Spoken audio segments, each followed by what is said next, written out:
Hello friends, हाय। तो चलिए आज अपना स्टोइकोमेट्री लेक्चर 4 है। ठीक है। मैंने आपको स्टोइकोमेट्री लेक्चर 1 में बताया था कुछ बेसिक्स, लाइक सब्सटेंस के क्या क्लासिफिकेशंस होते हैं, physical classification, chemical classification, molecules क्या होते हैं, कंपाउंड क्या होता है, एलिमेंट क्या होता है।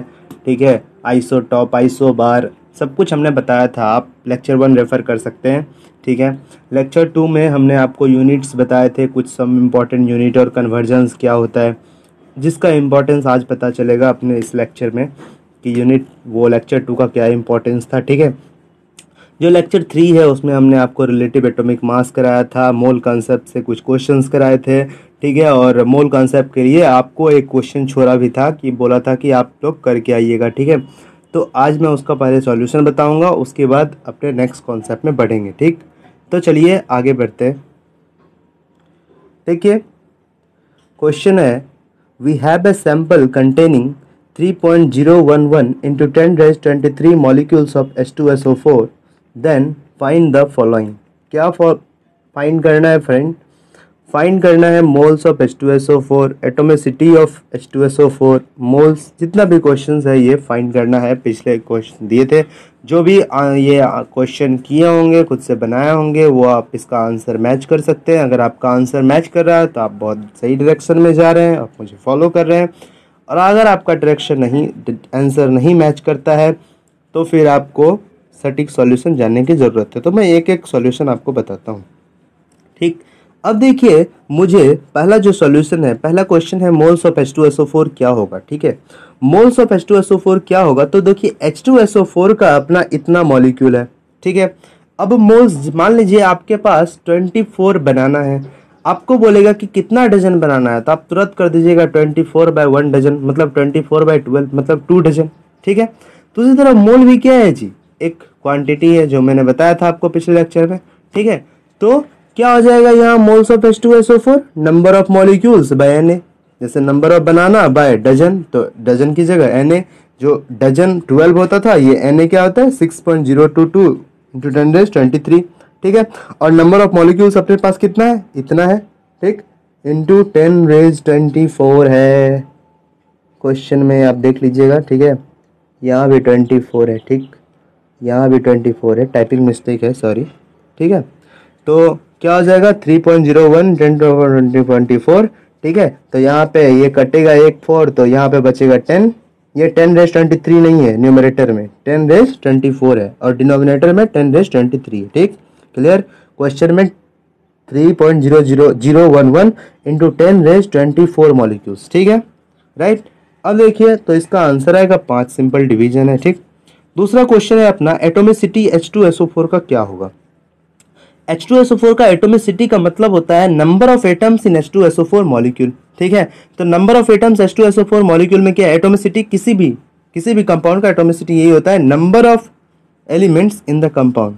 ठीक है। मतलब नंबर कितना है उस एलिमेंट का। देखिए H कितना है, 2 है क्योंकि H2 है। S कितना है, 1 है क्योंकि S 1 है। ठीक है। O 4 है, मतलब O का 4 एटम है। ठीक है। मिलके H2SO4 बना रहे। टोटल एटम कितना हो गया, 2 हो गया अपना हाइड्रोजन, 1 हो गया अपना सल्फर और 4 हो गया ऑक्सीजन, तो टोटल 7। तो एटोमिसिटी ऑफ H2SO4 7 होगी। ठीक है। अगला क्वेश्चन है, moles of H atom in the sample. ठीक है। इस सैंपल में H एटम का कितना मोल है। ठीक है। तो देखिए सिंपल हम यूनिटरी मेथड लगाएंगे। ठीक है। यूनिटरी मेथड जो बचपन से पढ़ रहे हैं हम लोग। ठीक। तो यूनिटरी मेथड से कैसे लगाएंगे, देखिए कैसे लगाएंगे। देखिए 1 मोल ऑफ H2SO4 में, ठीक है, जैसे हम 1 मोल H2SO4 का लेते हैं, 1 मोल H2SO4 का लेते हैं, तो 2 मोल हाइड्रोजन होता है, 1 मोल S होता है, 4 मोल ऑक्सीजन होता है। क्लियर है? इसमें कोई क्लियर है? देखिए H2 है, SO4 है, राइट। अब ये मान लीजिए कितना है, अगर इसका मान लेते हैं कि H2SO4 अगर अपना 1 है, तो उसमें हाइड्रोजन कितना होगा, 2, सल्फर कितना होगा, 1, ऑक्सीजन कितना होगा, 4। क्वांटिटी आप मत बोलिए। ठीक। अब मान लीजिए H2SO4 मेरे पास 2 है, कहेंगे मेरे पास 2 H2SO4 है, तो मतलब मेरे पास टोटल H 4 है, S 2 है, O 8 है। ठीक है। तो 1 मोल अगर H2SO4 का है, ठीक है, तो H होगा 2 मोल, क्योंकि अगर 1 मोल है तो इस E1 में तो H2 है, S1 है, O4 है। तो इसी कंसेप्ट से ये लिखें कि 1 मोल ऑफ H2SO4 में H कितना होगा फ्रेंड, 2 मोल, S कितना होगा 1 मोल, O कितना होगा 4 मोल। तो मेरे पास यहाँ जो सॉल्यूशन है, जो क्वेश्चन है उसमें क्या है, क्वेश्चन में दिया है कि मतलब हम कैलकुलेट किए हैं, देखिए मोल्स ऑफ H2SO4 5 मोल है। तो जब 5 मोल H2SO4 का होगा, ठीक है, तो H का जो 1 मोल H2SO4 था तो H का 2 मोल था।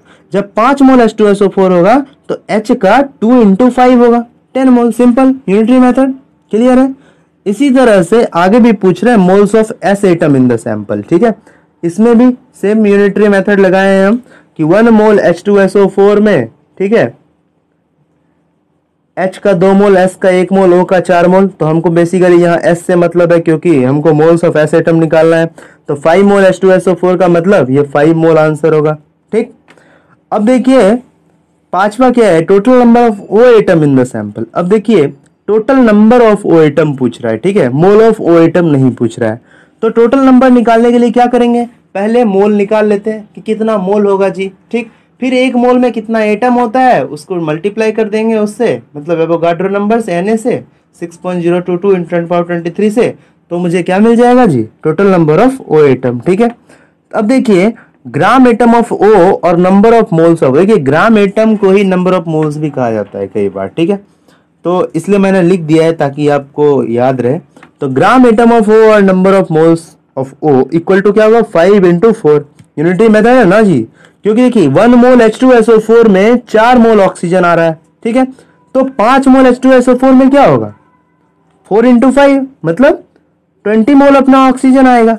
जैसे कैलकुलेट किए थे अपना H एटम का, S एटम का मोल, वैसे ही O एटम का मोल हम कैलकुलेट कर रहे हैं यूनिटरी मेथड से।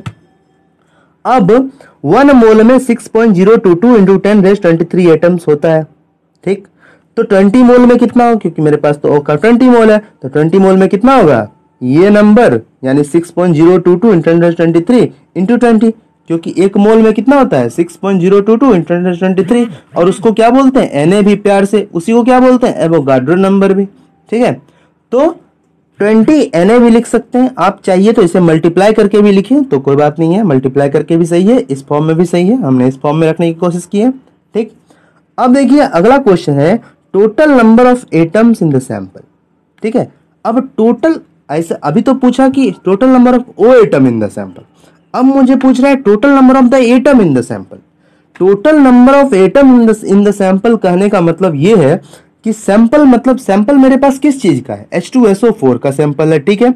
अब सैंपल H2SO4 का है तो इसमें total number of O atom, total number of S atom, total number of H atom, अगर सारा हम कैलकुलेट कर लिए तो फिर मुझे total number of atoms in the sample मिल जाएगा।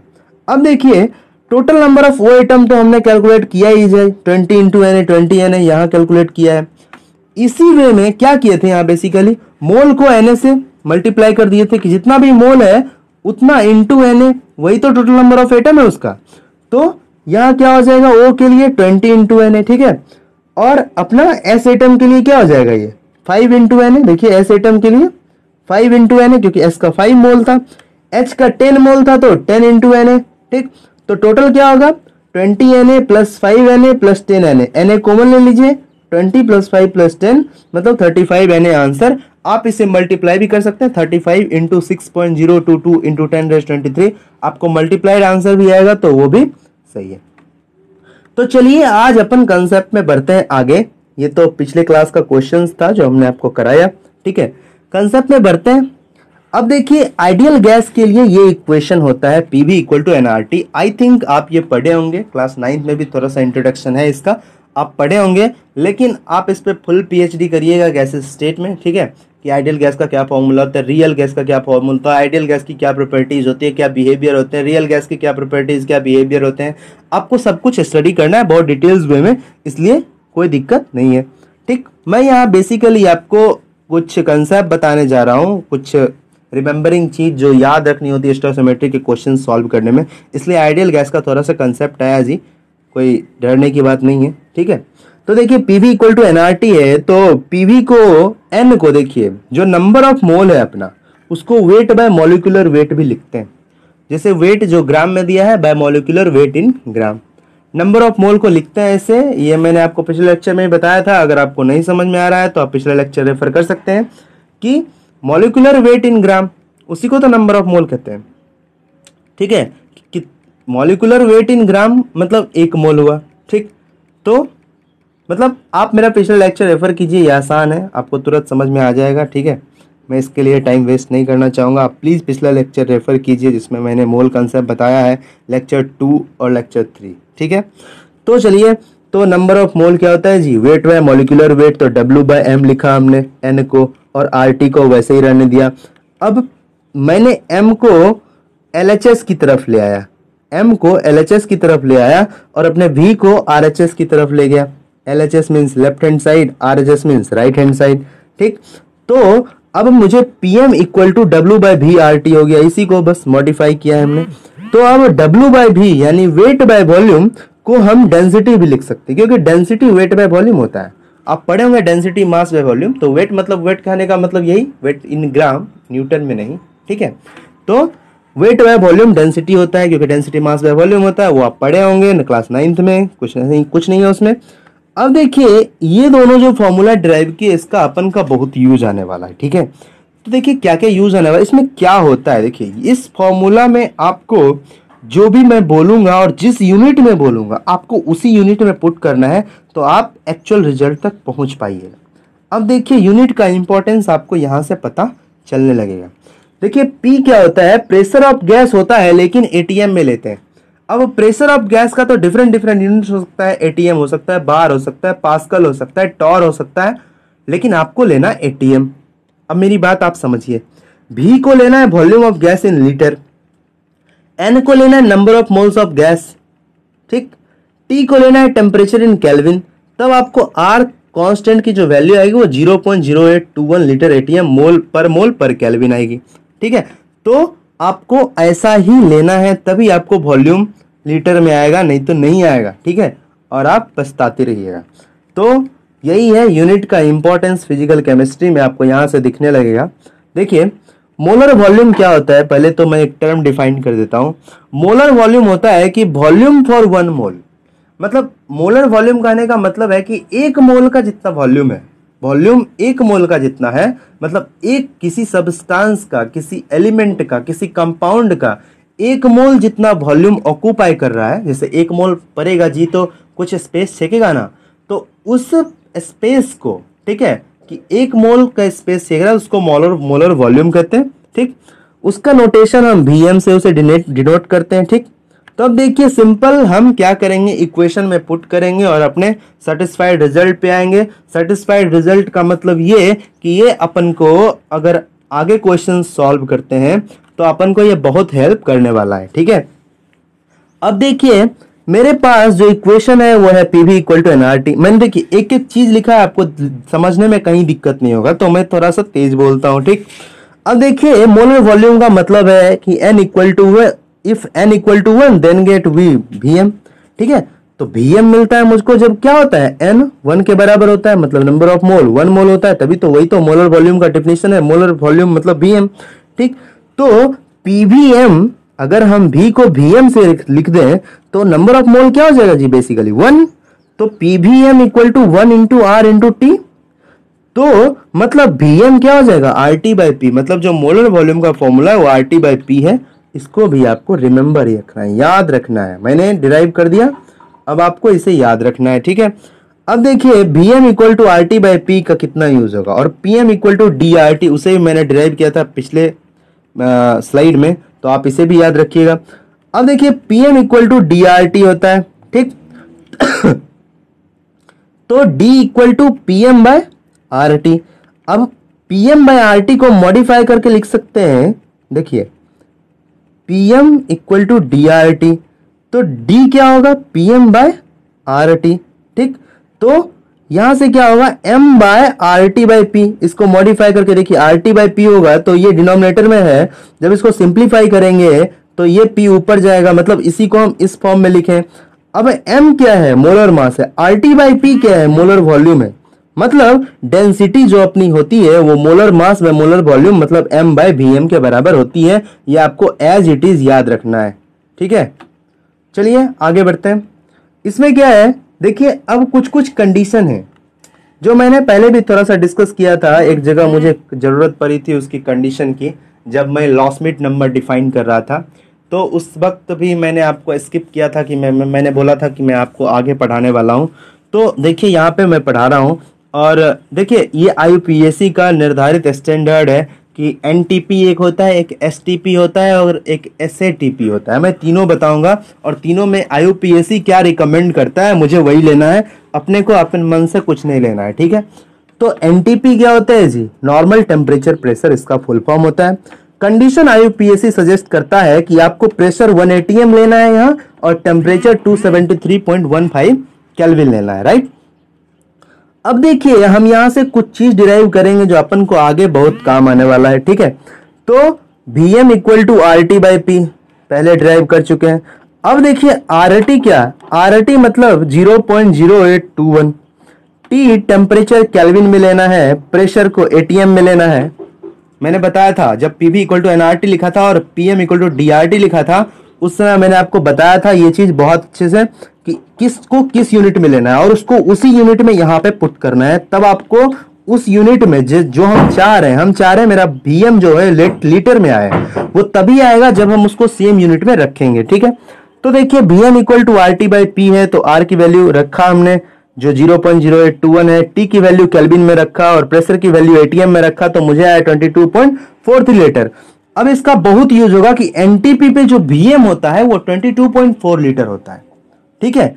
NTP पे सीधे सीधे आपको फॉर्मूला में यूज होगा कि NTP पे Vm 22.4 लीटर लेते हैं, और इसे आपको याद रखना है। मैंने डिराइव कर दिया कैसे होता है और इसे आपको याद रखना है। अब देखिए डेंसिटी क्या होता है, डेंसिटी m/Vm होता है। मैंने पिछले स्लाइड में बोला था इसे एज इट इज याद रखना है क्योंकि मैंने उसे डिराइव किया था। डेंसिटी क्या होता है, molar mass by molar volume. तो मोलर मास क्या है और Vm मतलब ये जो डेंसिटी है अपनी, ये मैं NTP पे बता रहा हूं। किस पे बता रहा हूं?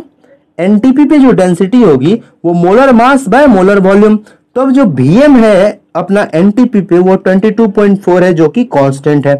तो डेंसिटी क्या होगी, मोलर मास बाय 22.4 मतलब ग्राम पर लीटर और ग्राम लीटर -1 कह सकते हैं। इसी तरह STP का है, ठीक है।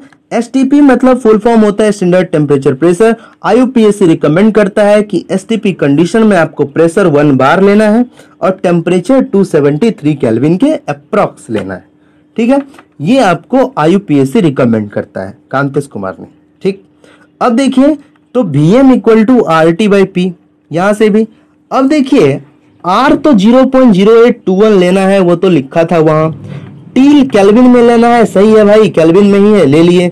अब P को प्रेशर 1 बार नहीं पुट करना। अगर हम बार पुट करते तो प्रॉब्लम पता है क्या आएगा फ्रेंड्स, अगर हम बार पुट करेंगे तो ये जो Vm है ये लीटर में नहीं आएगा, और मुझे अभी लीटर में रिक्वायरमेंट है क्योंकि ये डायरेक्ट फॉर्मूला में पूछता है, डायरेक्ट इसका यूज है। आप देखिएगा आगे क्वेश्चंस में सीधे 22.4 का यूज है, सीधे 22.7 का यूज है सीधे।